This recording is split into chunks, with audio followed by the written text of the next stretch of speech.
रामदूत तुलित बलधामांजनी पुत्र सो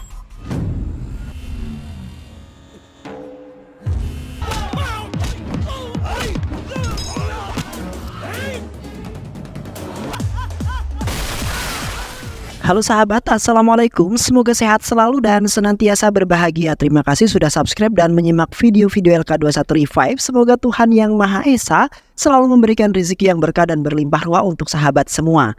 Nah, kita sapa-sapa dulu nih para penonton setia LK21 Revive. Terima kasih buat Siti Nurhayati, Muhammad Jazi, Demak Viral, Caut Nation dari Bengkulu, Ramadan Pamungkas dari Batam atau dari Timur Leste, Ahmad Safri dari Sabungan, Akmal dari Mataram, Emos dari Timur Leste, Dia Puspita dari Kendal, Ade dari Ciampea. Dan buat teman-teman semua yang belum mimin sapa nanti di next video ya.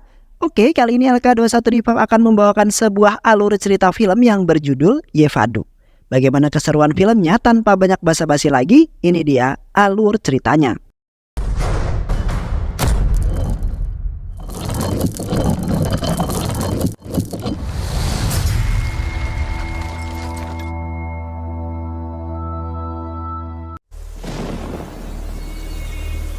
Seorang gadis cantik bernama Difty terlihat sedang dalam bahaya karena kecantikannya. Semua itu bisa terjadi karena seorang gangster yang bernama Ferubai sangat terobsesi terhadap kecantikannya. Dan ia pun menjadi incaran para anak buah gangster tersebut. Hal itu tentu saja kemudian membuat kedua orang tuanya sangat was-was mengenai keselamatan putrinya dan mereka pun menyarankan kepada Difty untuk pergi bersama kekasihnya dari kota. Mendengar saran dari ayah, ia pun kemudian setuju. Kemudian Difty menelpon dan pergi ke rumah kekasih yang bernama Satya. Di dalam telepon, Difty memberitahukan bahwa ada sesuatu yang ingin ia bicarakan. Dan Satya mendapatkan telepon tersebut pun langsung bergegas pulang ke rumahnya untuk menemui Difty yang sudah menunggunya di sana. Sesamanya di rumah, Difty menceritakan semua kepada Satya. Mendengar cerita tersebut, Satya sangat marah dan tak terima jika kekasihnya menjadi incaran pria jahat. Ia pun hendak pergi untuk menghabisi Veru. Namun untung saja Difty menghentikannya. Semua itu ia lakukan karena ia tidak mau kekasihnya dalam bahaya, mengingat bahwa Veru merupakan penguasa di kota Pizak yang sangat kejam. Lalu Difty memberitahukan tujuan kedatangannya yaitu untuk mengajak Satya kabur dari kota Pizak dan memulai kehidupan yang baru. Mereka pun memutuskan untuk menikah terlebih dahulu. Tepat pada keesokan hari saat mereka hendak ke kuil, Veru dan anak buahnya berada di sana. Mereka pun langsung mengejar Satya dan juga Difty. Mengetahui hal tersebut, Satya dan Difty berlari sekuat tenaga untuk bersembunyi. Akan tetapi, mereka menemui jalan yang buntu dan mau tidak mau Satya harus menghajar para anak buahnya Veru. Namun saat Satya sedang fokus menghabisi anak buah Veru tanpa ia sadari bahwa Difty telah dibawa. Hal itu tentu saja membuat Satya sangat marah. Ia langsung menghabisi mereka semua secara membabi buta. Untungnya Satya dapat menolong Difty tepat pada waktunya. Merasa tidak puas, Satya mencoba untuk menumpas mereka semua tanpa menyisakan satu orang pun. Akan tetapi, Difty lagi-lagi menghentikannya dan ia pun memohon kepada Satya untuk segera membawanya pergi dari kota Pizak hari itu juga. Melihat kekasihnya yang ketakutan, Satya pun setuju dan pada malam harinya mereka menaiki sebuah bus untuk pergi ke kota Hyderabad. Namun tanpa sengaja, bawahan Veru melihatnya dan mereka langsung melaporkannya kepada Veru. Pada saat mendapatkan laporan tersebut, ternyata Veru sedang berada di rumahnya Difty. Di sana ia sangat marah dan langsung menghabisi kedua orang tuanya Difty. Tak hanya itu saja, Veru juga memerintahkan bawahannya untuk membunuh Difty karena ia tidak mau Difty dimiliki oleh siapapun kecuali dirinya, mengingat bahwa Veru sangat terobsesi kepada Difty. Kemudian, saat di tengah perjalanan, bus yang mereka naiki dihadang oleh puluhan mobil dan orang suruhannya Veru pun masuk. Di sana terlihat Ajay, Deva dan juga Inspektur Serapan yang hendak menghabisi Difty. Mengetahui itu Satya mencoba untuk melawan dan melindungi kekasihnya tersebut. Akan tetapi hal itu tidak berhasil karena ternyata Difty telah tertangkap oleh Deva.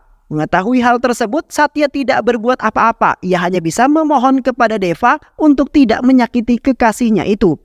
Mendengar permohonan Satya, membuat Deva semakin bangga terhadap dirinya dan ia pun langsung membunuh Difty tepat di depan Satya.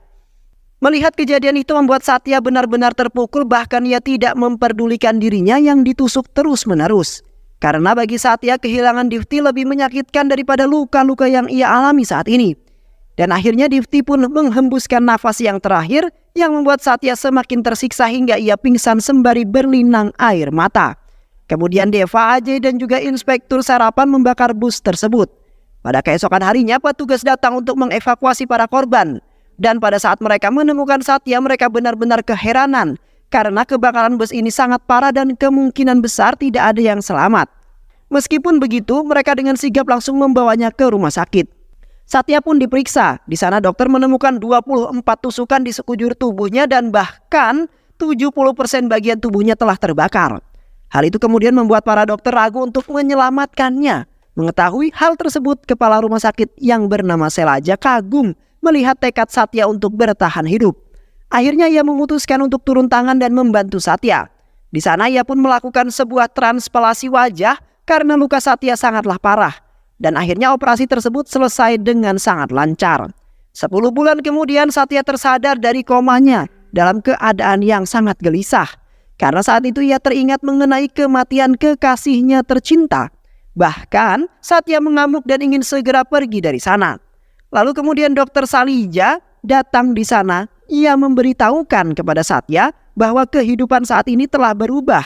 Mendengar itu Satya langsung terdiam dan Dokter Sailaja memerintahkan suster untuk membuka perban di wajahnya. Dan perlahan-lahan Satya melihat wajahnya yang kini telah berubah. Di sana Dokter Sailaja juga meminta Satya untuk tetap beristirahat hingga keadaannya pulih kembali. Kemudian pada keesokan harinya saat suster hendak memeriksa keadaan Satya, ia tidak menemukan keberadaan Satya. Dan ternyata Satya telah kabur untuk membalaskan dendamnya atas kematian Divti, kekasih tercintanya. Tak lupa, Satya juga mengucapkan terima kasih yang ia tulis di sebuah kertas. Scene pun berganti dan memperlihatkan Satya yang sedang dalam perjalanan ke kota Pizak sembari mengenang kebersamaannya bersama Divti. Sesamanya di sana Satya mulai mengawasi keseharian Vero dan juga orang-orang yang terlibat dalam pembunuhan kekasihnya saat itu. Satya pun memutuskan pulang terlebih dahulu ke rumahnya untuk mempersiapkan rencananya balas dendam. Namun ternyata saat itu ada seorang yang telah mendiami rumahnya secara ilegal. Mengingat bahwa rumah itu telah ditinggalkan oleh Satya selama 10 bulan. Orang tersebut bernama Brahmi. Di sana, Satya memperkenalkan diri sebagai Ram dan juga memberitahukan bahwa dirinya adalah temannya Satya. Mendengar hal tersebut, Brahmi pun memperkenalkan dirinya sebagai pamannya Satya. Akhirnya dengan berat hati, Brahmi mengizinkan Satya untuk tinggal di rumah itu karena dia sadar bahwa yang salah di sini adalah dirinya. Tepat pada malam itu juga Satya mulai memutuskan untuk target pertamanya yang tak lain adalah Deva. Dan pada keesokan harinya Satya menemukan Deva yang sedang berada di tengah keramaian pasar. Karena pada saat itu Deva mendapatkan perintah dari Verubai untuk menemukan gadis yang Vero sukai. Namun pada saat Satya akan menemui Deva, secara tiba-tiba seorang gadis yang bernama Seruti bersembunyi tepat di belakangnya. Ternyata Seruti merupakan gadis yang dicari oleh Deva. Dan akhirnya ia pun mengurungkan rencananya, kemudian membawa Seruti untuk pergi. Di sana Seruti menceritakan semuanya kepada Satya. Mendengar hal tersebut, Satya berniat untuk membantunya dan ia memperkenalkan diri sebagai Ram. Ram kemudian menjelaskan bahwa ia akan membantu Seruti dengan cara berpura-pura menjadi kekasihnya agar Vero tidak dapat mengganggunya lagi. Akhirnya Seruti pun setuju dengan ide tersebut. Padahal sebenarnya Satya hanya memanfaatkan Seruti untuk memancing Deva. Dan tak perlu waktu lama, Deva mengetahui hubungan mereka berdua. Mengetahui musuhnya sudah masuk dalam jebakan, Satya langsung menelpon Deva dan mengajaknya bertemu besok di sebuah tempat yang telah ia tentukan. Deva yang penuh dengan amarah pun langsung menyetujuinya. Selanjutnya tepat pada keesokan harinya terlihat Satya yang hendak pergi menemui Deva dihentikan oleh Brahmi. Di sana Brahmi menyuruh Satya untuk pergi dari rumah, namun Satya menolaknya dan ia pun menjelaskan bahwa dirinya akan pergi setelah membunuh 4 orang incarannya. Satya juga memberikan foto Deva yang merupakan target pertamanya kepada Brahmi. Beberapa saat kemudian Deva tiba di tempat yang telah ditentukan. Satya pun langsung menghajarnya hingga Deva tak sadarkan diri. Setelah itu Satya membawa Deva ke sebuah gedung kosong dan mengikatnya menggunakan kabel yang sudah dialiri oleh listrik. Di sana Deva disiksa habis-habisan oleh Satya. Bahkan kali ini Deva memohon kepada Satya untuk melepaskan dirinya. Mendengar permohonan itu membuat Satya teringat tentang dirinya saat itu yang juga sempat memohon untuk melepaskan diri. Namun tidak dihiraukan oleh Deva. Dan ia pun langsung membunuh Deva menggunakan aliran listrik yang telah ia siapkan. Setelah targetnya terbunuh, ia mengirimkan sebuah foto Deva kepada Ferubai yang ditandai dengan angka 1. Sementara itu Feru mengetahui orang kepercayaannya terbunuh sangatlah marah dan ia pun langsung pergi ke tempat kejadian. Di sana terlihat beberapa polisi tengah menyelidiki kasus pembunuhan itu. Dan Farma yang merupakan kepala kepolisian itu menjelaskan bahwa pembunuhan ini merupakan pembunuhan yang berencana. Karena kemungkinan besar semua yang ada di sini telah dipersiapkan jauh-jauh hari sebelum melakukan pembunuhan. Di sisi lain terlihat Brahmi yang mengejek Satya karena ia melihat Sakti yang sepertinya tidak melakukan apa-apa di hari itu.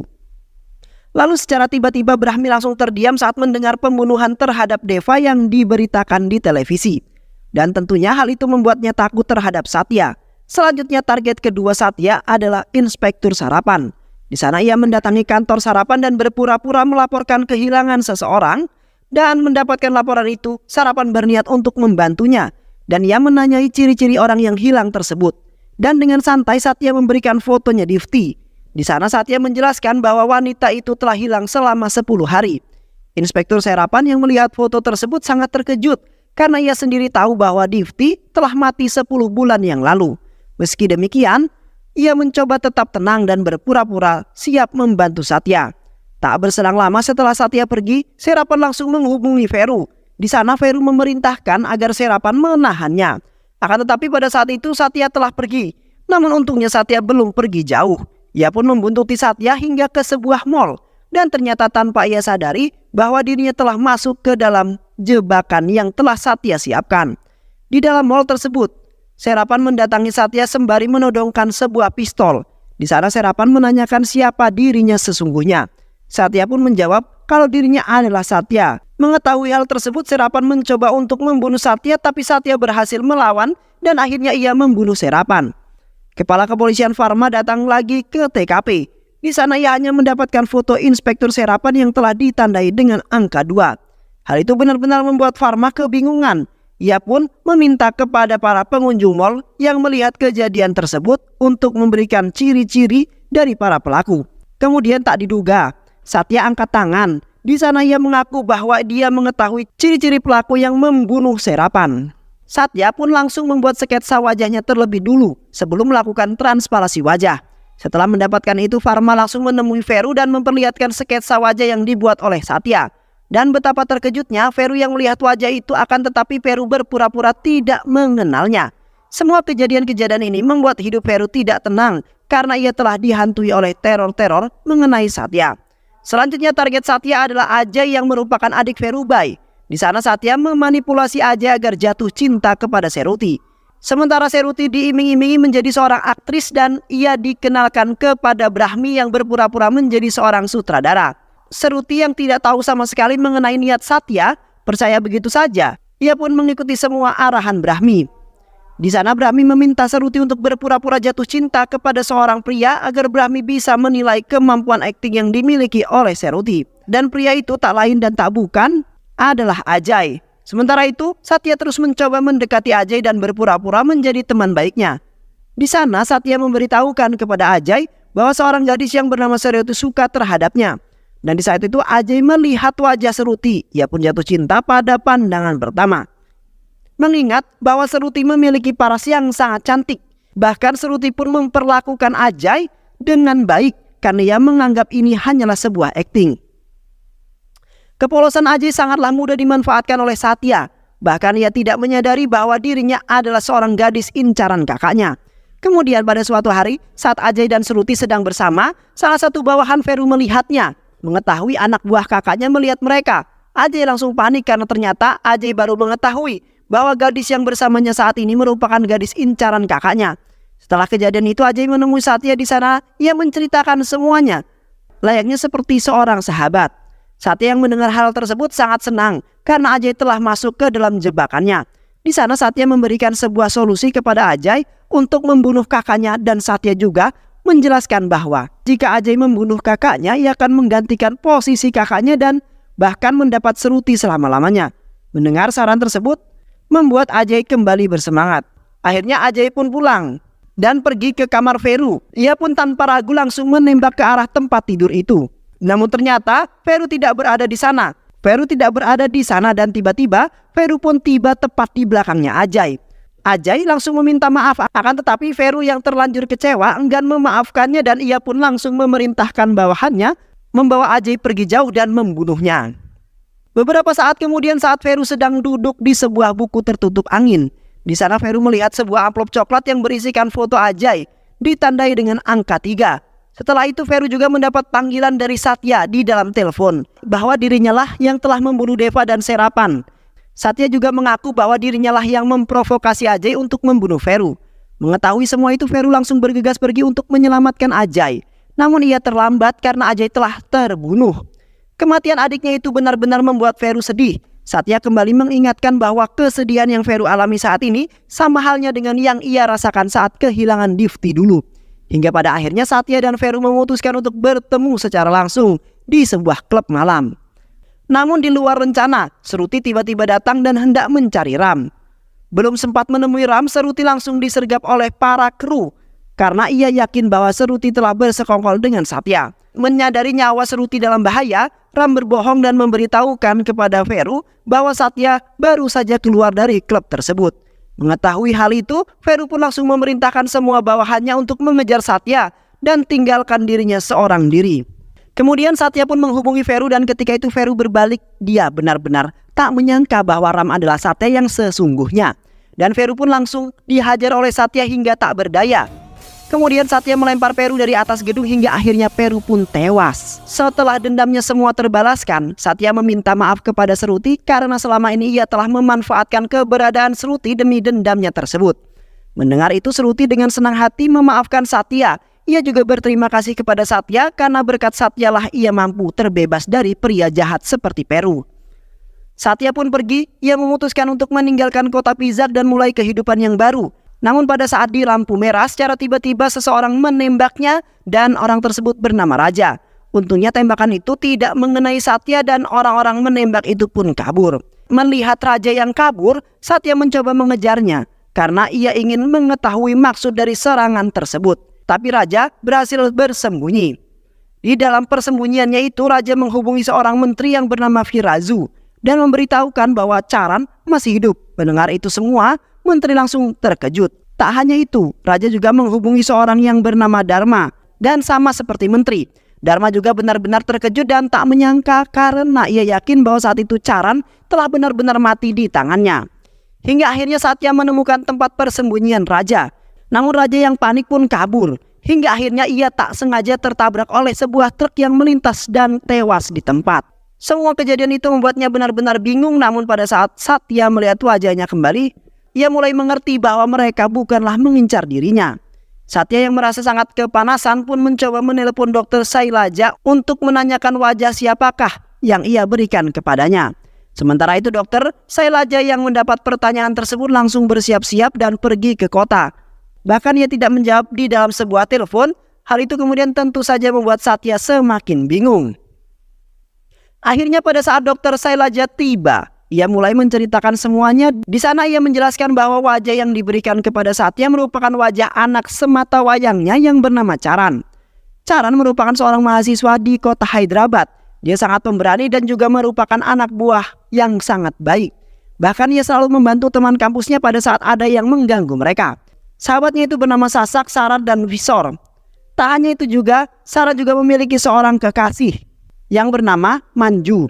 Bahkan hubungan mereka telah direstui oleh kedua belah pihak. Ayah Manju juga yakin bahwa Charan mampu menjaga putri tercintanya. Sementara itu ayah Charan telah meninggal sejak ia masih kecil.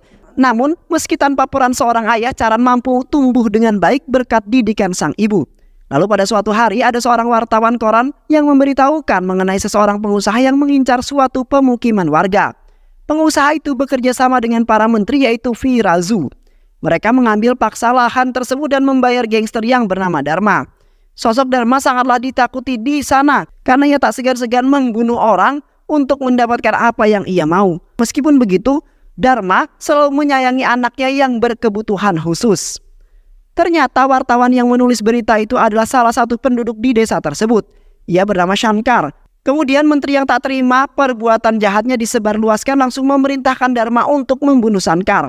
Dharma pun langsung memerintahkan anak buahnya untuk membunuh wartawan itu hingga ia sekarat. Hingga akhirnya Shankar pun menghembuskan nafas terakhirnya. Melihat kejadian itu, Charan benar-benar kesal.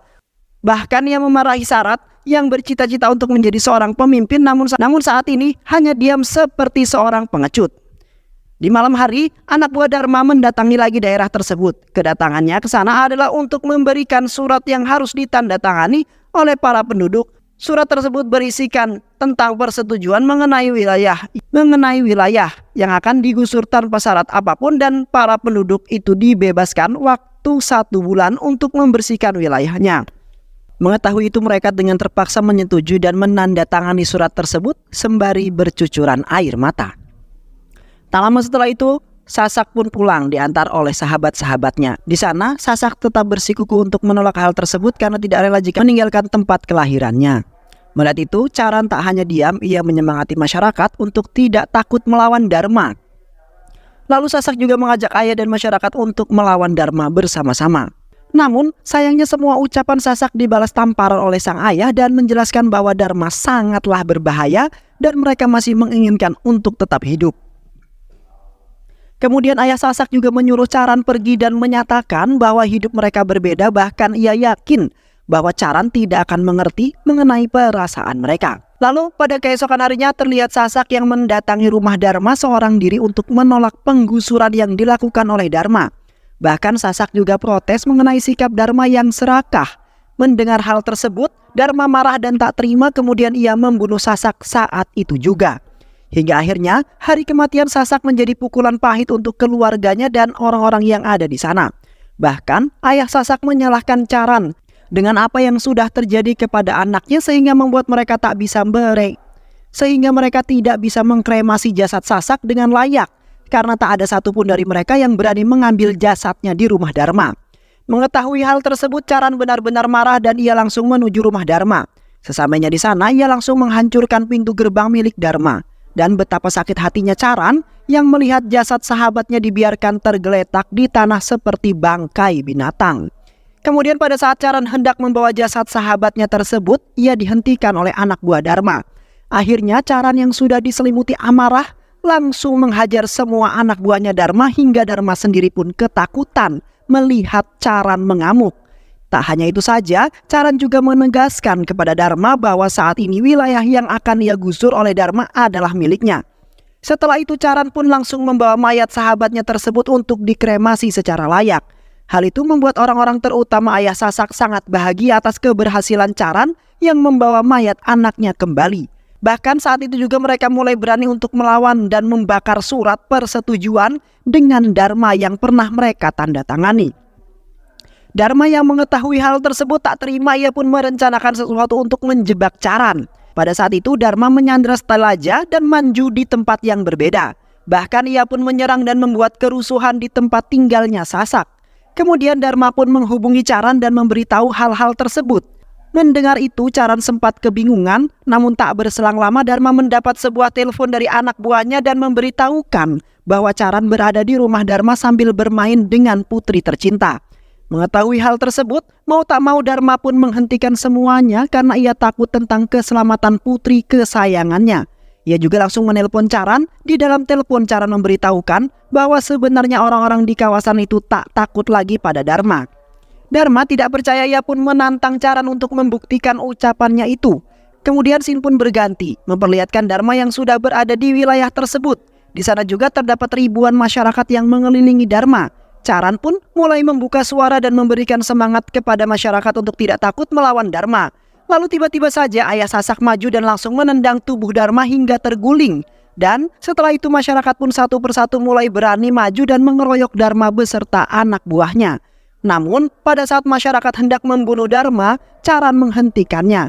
Di sana Charan memberikan kesempatan kepada Dharma untuk memperbaiki semua kesalahan dan memberikan peringatan untuk tidak mengganggu desa mereka lagi. Dharma pun akhirnya pergi dari tempat tersebut. Setelah Dharma pergi, masyarakat dan ayah Sasak sangat berterima kasih kepada Charan dan mereka pun meminta maaf karena sempat meragukan kepedulian Charan terhadap masyarakat yang ada di sana.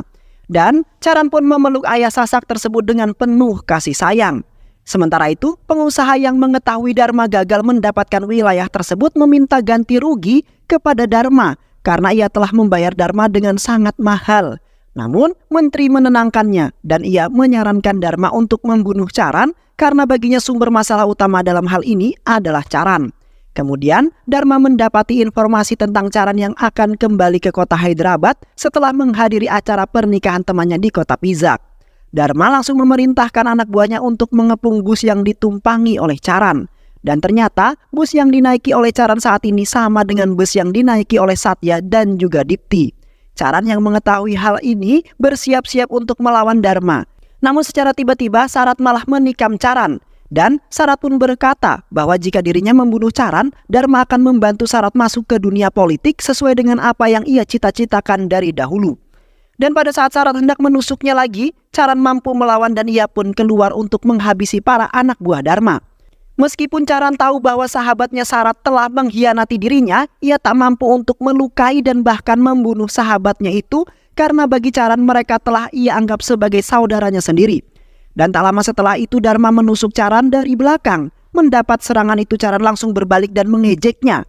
Tapi tiba-tiba seorang menikamnya lagi dari belakang. Orang itu tak lain adalah Sarat sahabatnya sendiri yang tak tahu diri. Dan akhirnya Charan pun meninggal. Dan di waktu yang sama Satya dan Dipti juga menghembuskan nafas terakhir di dalam bus tersebut setelah mendapat serangan dari anak buahnya Ferubai. Kemudian Dharma mengirimkan mayat Charan ke Sailaja. Melihat anak sematawayangnya itu telah mati secara tak pantas, ia benar-benar sedih dan terpukul. Tapi tak lama ia mendapatkan pasien yang penuh luka bakar namun tetap masih bertahan hidup. Pasien tersebut tak lain adalah Satya. Dan akhirnya pun memutuskan untuk memberikan wajah anaknya kepada Satya dengan maksud mempertahankan harapan orang banyak. Tapi di saat Sailaja ingin memberitahu Satya, Satya malah kabur dari rumah sakit. Kemudian scene pun berganti dan memperlihatkan Satya dan Dr. Sailaja yang telah selesai menceritakan semuanya. Lalu Satya yang penasaran mengenai keadaan wilayah tersebut pun menanyakan kepada Dr. Sailaja. Namun ia tidak menceritakan dan memilih untuk mengajak Satya langsung melihat keadaan yang ada di sana. Dan beberapa saat kemudian, Satya dan Dr. Sailaja pun tiba di desa tersebut.